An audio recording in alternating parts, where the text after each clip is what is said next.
आज हमारे विपक्ष के लोग बोलते हैं कि अब इस देश में हवाई चप्पल पहनने वाले लोग हवाई जहाज में चढ़ेंगे। मैं उनको बता देना चाहता हूं, जो अब ये काम करने जा रहे हैं, ये काम झारखंड सरकार ने पहले ही करके दिखा दिया। जो हवाई चप्पल वाले लोगों को हवाई जहाज से ला करके हम लोगों ने अपने घरों में पहुंचाया है।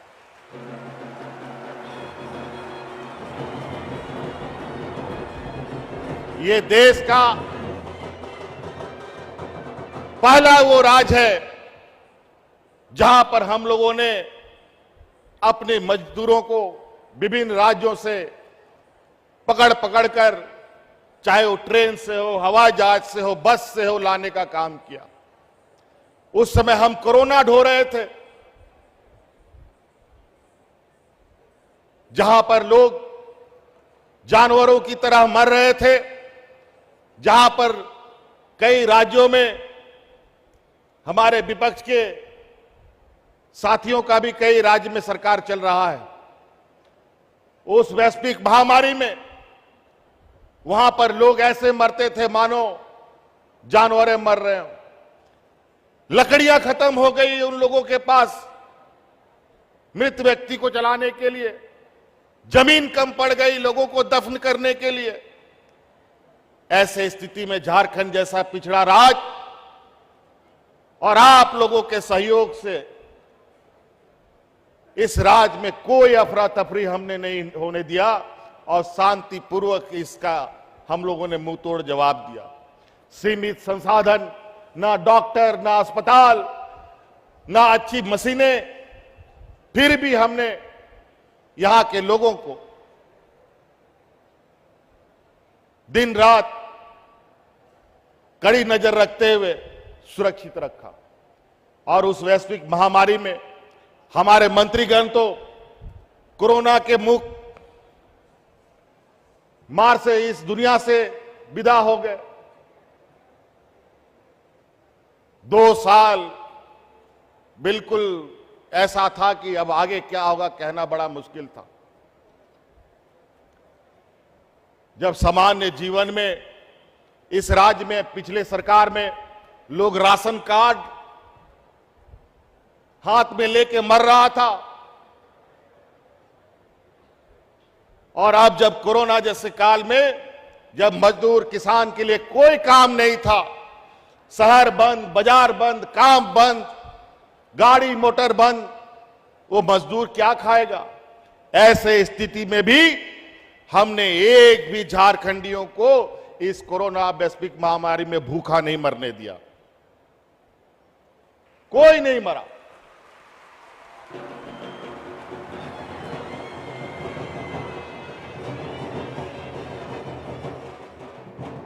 और जब अब जीवन सामान्य की ओर हम ले जा रहे हैं, आज भी कोरोना का फटाका इधर उधर फूटता रहता है, अभी भी कुछ ना कुछ संशय बनी हुई है,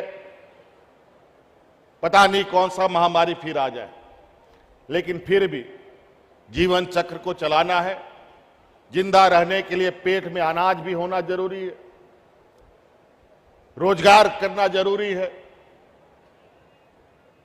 बड़े पैमाने पे हमारे राज्य में अलग अलग राज्यों में मजदूर पलायन कर, मजदूर जाते हैं, अपना रोजगार काम करते हैं, और बेचारे मजदूर भी वहां उनके साथ बहुत बुरा बर्ताव होता रहा है। हमने उनके लिए भी काफी मजबूती से काम किया। आज राज्य तो छोड़िए, विदेशों से भी लगभग 1500 से 2000 तक लोगों को हम लोगों ने अलग अलग देशों से लाया। चाहे अभी यूक्रेन की बात कहें, चाहे मालदीव की बात कहें, चाहे अलग अलग और राज्यों की बात करें, और विभिन्न कंपनियों ने करोड़ों रुपया उनका दबा कर रखा था। उन करोड़ों रुपया को भी उन मजदूरों को दिलाने का काम हम लोगों ने किया। आज आपको नियुक्ति पत्र मिली, आप में हुनर था, आप में काबिलियत थी, आप लोगों ने आपको रोजगार का अधिकार प्राप्त हुआ। हो सकता है इसके बाद आपको और अच्छा अवसर मिले, आप उससे भी आगे बढ़े, हमारी ये शुभकामनाएं हैं। आप देखते होंगे रोज, हर हफ्ते, महीने में कहीं ना कहीं नियुक्ति वितरण कार्यक्रम हमारा चल रहा है।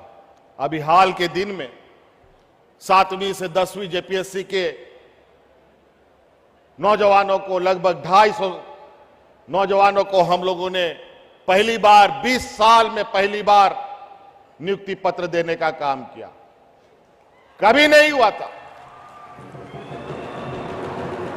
और तो और 20 साल में छठी जेपीएससी में का रिजल्ट निकालने में इन लोगों को 1200-1300 दिन लगता था, और हम लोगों ने 7वीं से 10वीं जेपीएससी का परिणाम मात्र 250 दिनों में निकाल करके उन नौजवानों को नियुक्ति करके आज सरकार के विभिन्न जगहों पर कार्यरत है। ऐसे अनेकों 32 साल में पहली बार हमारे कृषि पदाधिकारियों की नियुक्ति हम लोगों ने की। हमारे राज्य में फॉरेंसिक लैब बन करके पड़ा हुआ सड़ रहा था, पहली बार उसमें हम लोगों ने बहालियां की।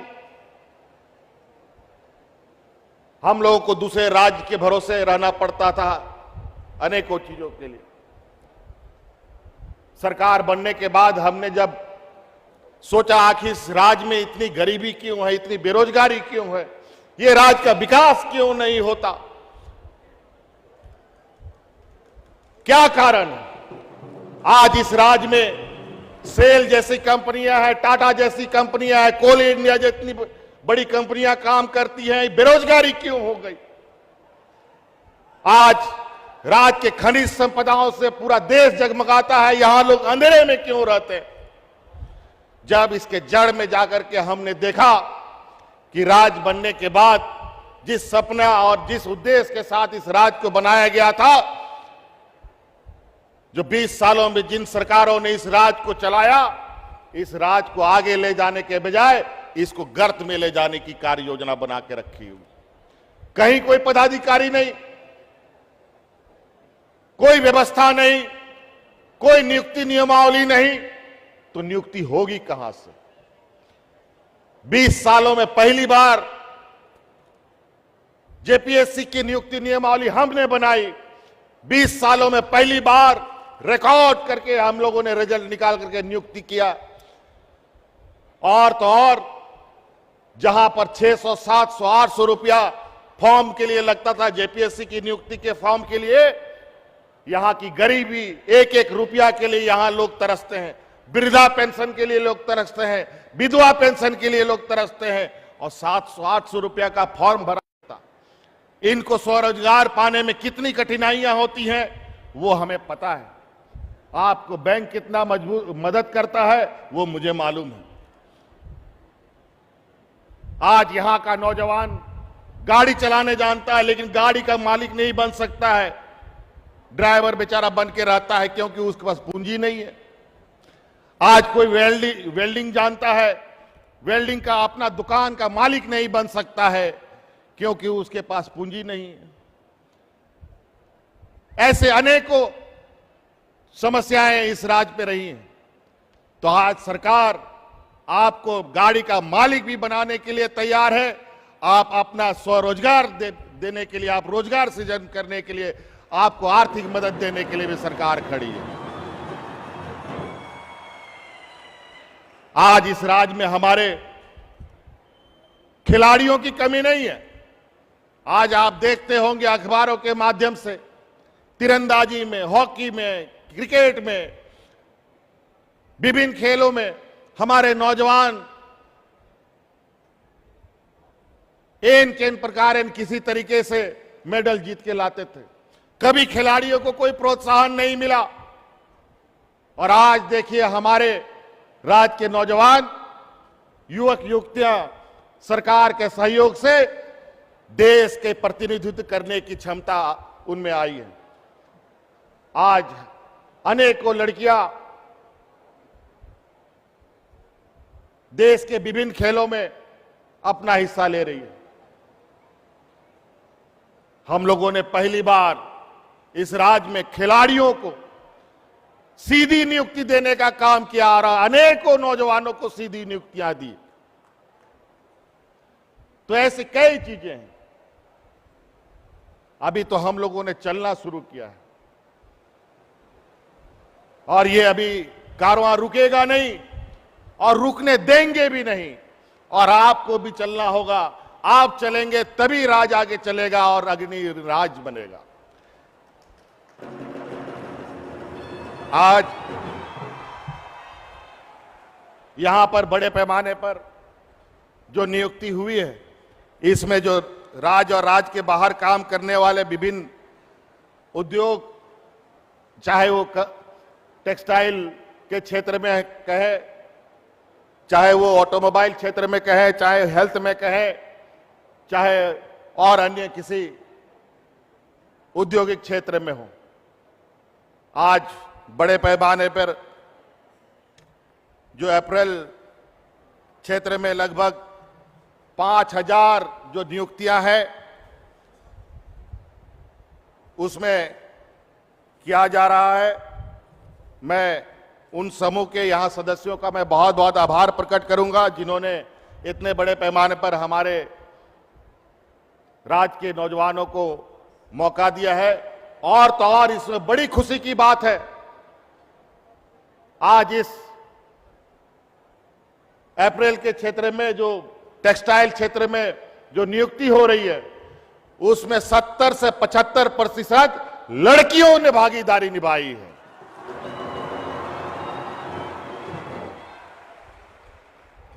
आज मुझे इतनी खुशी भी हो रही है और थोड़ा भावुक भी हूं।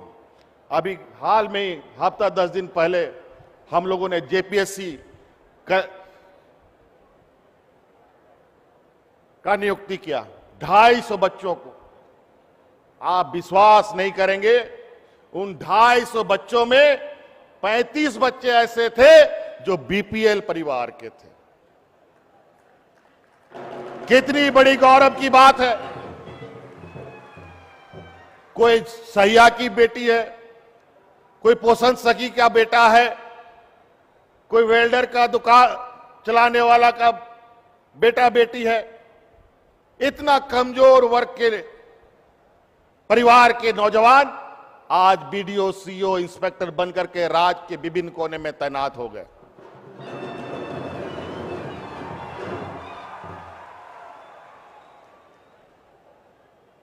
और यह मौका आपको भी मिलेगा।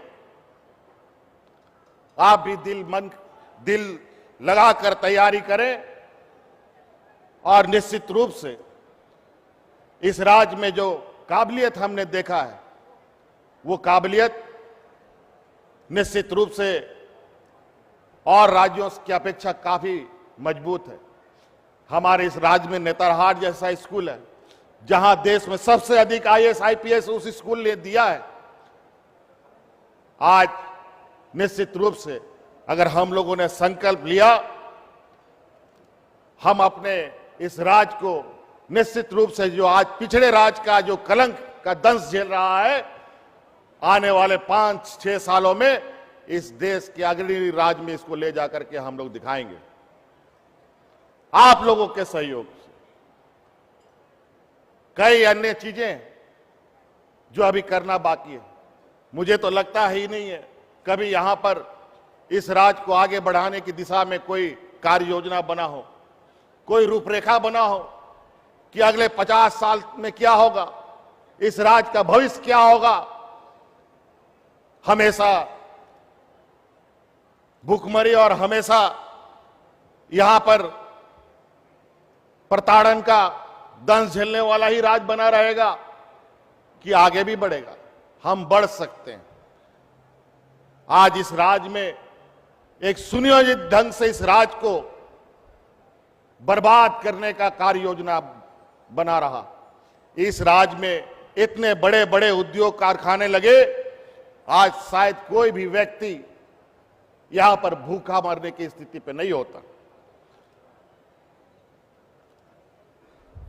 आज जब देश को आगे बढ़ाने में इस राज्य की भूमिका है, तो इस राज्य के लोगों का आगे बढ़ने का हकदार क्यों नहीं? इसका भी रास्ता निकलेगा और निकल रहा है।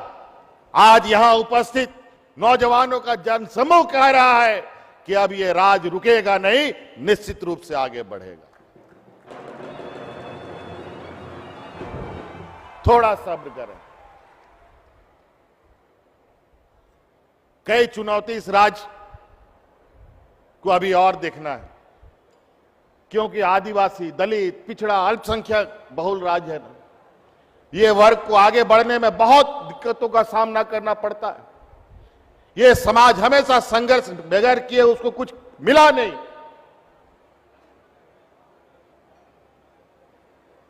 इस राज्य में 80%, 70% लोग खेती बाड़ी करके किसी तरीके से अपना जीवन यापन करते हैं, भगवान भरोसे जीते हैं। जहां पर खेती बाड़ी नहीं होता है, वहां अभी बाढ़ से लोग डूबा हुआ है। जहां खेती बाड़ी होना है, यहां बारिश का पता ही नहीं। अभी तक किसानों ने बिचड़ा नहीं बोया। हमारी चिंताएं बढ़ रही है, कल सुखाड़ ना हो जाए। एक तो अभी हम कोरोना से ठीक से निकले भी नहीं, अगर सुखाड़ जैसी स्थिति उत्पन्न हो गई तब और मुसीबतों को झेलना पड़ेगा। लेकिन हम लोगों ने हर मुसीबतों को बहुत मजबूती और संवेदनशीलता के साथ उसका मुंहतोड़ जवाब दिया है। आप लोग का आशीर्वाद रहा, आप लोग का सहयोग रहा। आज इस राज्य को हम अकेले नहीं आगे बढ़ा सकते। इसमें जब तक आप लोग की भूमिका सुनिश्चित ना हो, चाहे छोटा हो या बड़ा हो, हम चाहते हैं कि इस राज्य की हर कोने में यहां के नौजवान, यहां के आदिवासी, यहां के मूलवासी की भूमिका सुनिश्चित हो। आज इसीलिए इस राज्य में फॉरेंसिक लैब में जो बहाली हुई, 99% जो बहाली हुई हमारे स्थानीय मूलवासी और आदिवासी नौजवानों की नियुक्ति हुई है।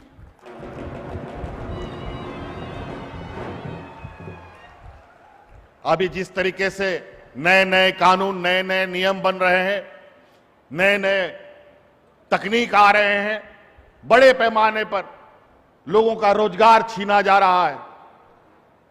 पढ़े लिखे नौजवान हो, चाहे वो मजदूर हो। अब इस कोरोना काल में आपने देखा किस तरीके से मजदूरों को धक्के मार मार करके कंपनियों से निकाल दिया गया। बड़ा विचित्र स्थिति है। आज महंगाई आसमान छू रहा है, लेकिन आमदनी बढ़ने का नाम नहीं ले रहा। इस चुनौती को कैसे हम दूर करें? आज उसी के लिए निरंतर सी सरकार का प्रयास रहा है। अभी हम लोगों ने नया कानून बनाया है, कल ही हमारे कैबिनेट में पारित हुआ। अब इस राज्य में प्राइवेट सेक्टर, जो हम थोड़ी देर पहले आपको टीवी के स्क्रीन में दिखा, आज राज्य में जो भी प्राइवेट सेक्टर होगा उसमें स्थानीय लोगों के लिए कैसे हम नियुक्ति सुनिश्चित करें, उसका नया कानून को हम लोगों ने पास किया। अब 75% नौजवान उन कंपनियों में, चाहे आउटसोर्सिंग हो चाहे सीधी भर्ती हो, उसमें ये राज्य का नौजवानों को होना आवश्यक है। और निश्चित रूप से अभी तो इस कानून को हम लोगों ने कल मोहर लगाया है, अभी इसको धरातल पे उतारना है। और ये हमारी पूरी प्रयास है कि जल्द से जल्द स्थानीय नौजवानों को नियुक्ति प्राप्त स्थानीय कंपनियों में हो, ये सुनिश्चित किया जाएगा। इस राज्य में गरीब, पिछड़ा वर्ग का काफी संख्या है।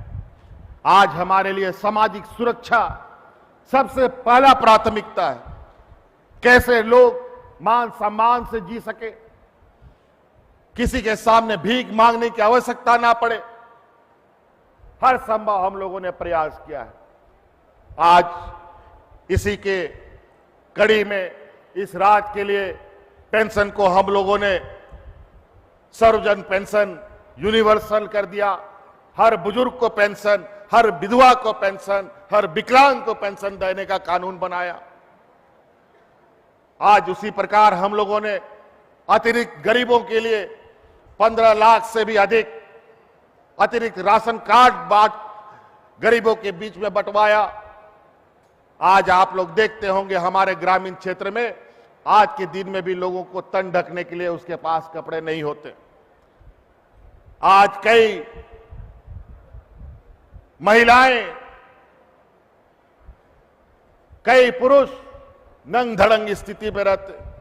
आज सरकार ने उन गरीबों को तन ढकने के लिए साल में 2 बार 10 रुपया में धोती साड़ी देने की योजना बनाई। आज झारखंड जैसे पिछड़े राज्य में मनरेगा में मजदूरी करने वाले लोग, हमारे मंत्री जी ने बताया कि कितना कम पैसा मिलता था। हम लोगों ने अपने खर्चे से उनका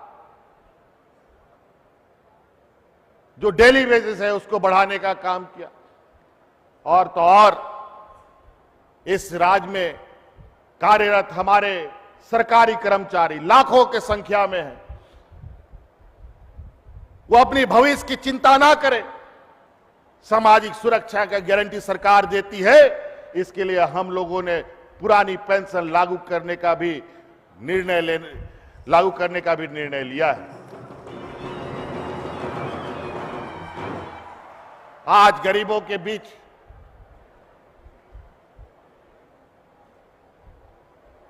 हम लोगों के राज्य में बिजली का जाल बिछ रहा है, लेकिन टूटा फूटा बिजली मिलता है।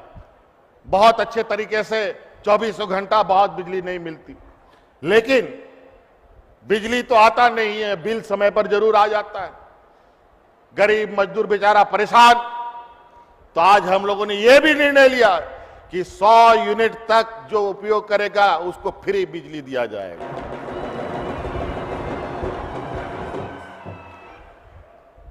तो कई ऐसी चीजें हैं, अगर मैं उन सभी बातों को बोलना शुरू करूं तो समय भी यहां बहुत लगेगा। लेकिन मुझे लगता है कि जिस कारवा और जिस रफ्तार को हमने पकड़ने का प्रयास किया है और उस रफ्तार तक निश्चित रूप से पहुंचना हमारा संकल्प है।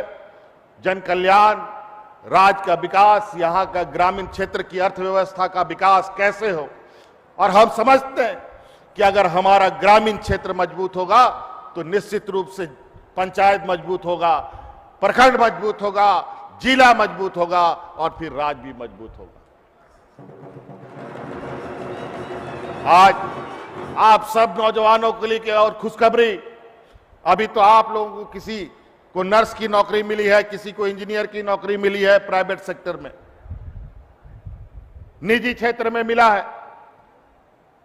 आने वाला समय में कोई भी कॉम्पिटिटिव एग्जाम आप तैयारी करेंगे, चाहे वो जेपीएससी का हो, चाहे यूपीएससी का हो, चाहे इंजीनियरिंग का हो, चाहे मेडिकल का हो, आप अगर वो तैयारी करना चाहते हैं तो उसका पूरा खर्चा अब राज्य सरकार उठाएगी। आपके लिए ये कानून बनाने जा रही है, ये कानून बनाने जा रही है कि आपकी तैयारी मजबूती से हो सके। पैसे के अभाव में आप अपनी पढ़ाई ना छोड़ दें, अपनी तैयारी ना छोड़ दें। आज आप लोगों के लिए ग्रामीण क्षेत्रों में हमारे सरकारी बच्चों के लिए मॉडल स्कूल तैयार किए जा रहे हैं।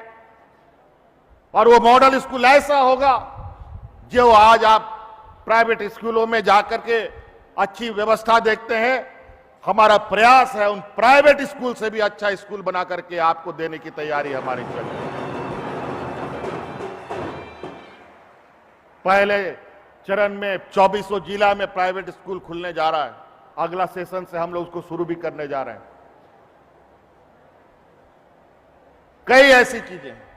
अभी तो आप लोगों ने देखा भी, पिछले ही साल हम लोगों ने हमारे इस राज्य के आदिवासी, दलित, पिछड़ा, अल्पसंख्यक नौजवान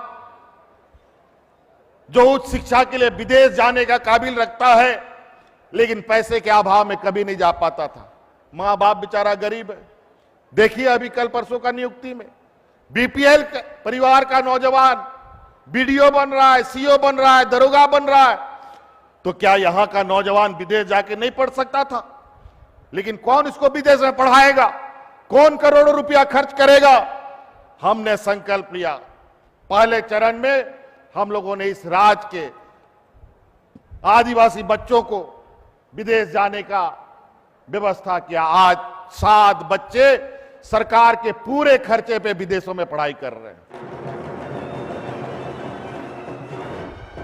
और आज उसका दायरा बढ़ाते हुए इस राज्य के आदिवासी, दलित, पिछड़ा, अल्पसंख्यक बच्चे भी अगर विदेश में जाकर के पढ़ना चाहते हैं, उनका भी पूरा खर्चा वाहन राज्य सरकार करेगी। ये हम लोगों ने कानून बना डाला है। हर तरफ आप लोगों को आगे बढ़ने का मार्ग प्रशस्त हम कर रहे हैं।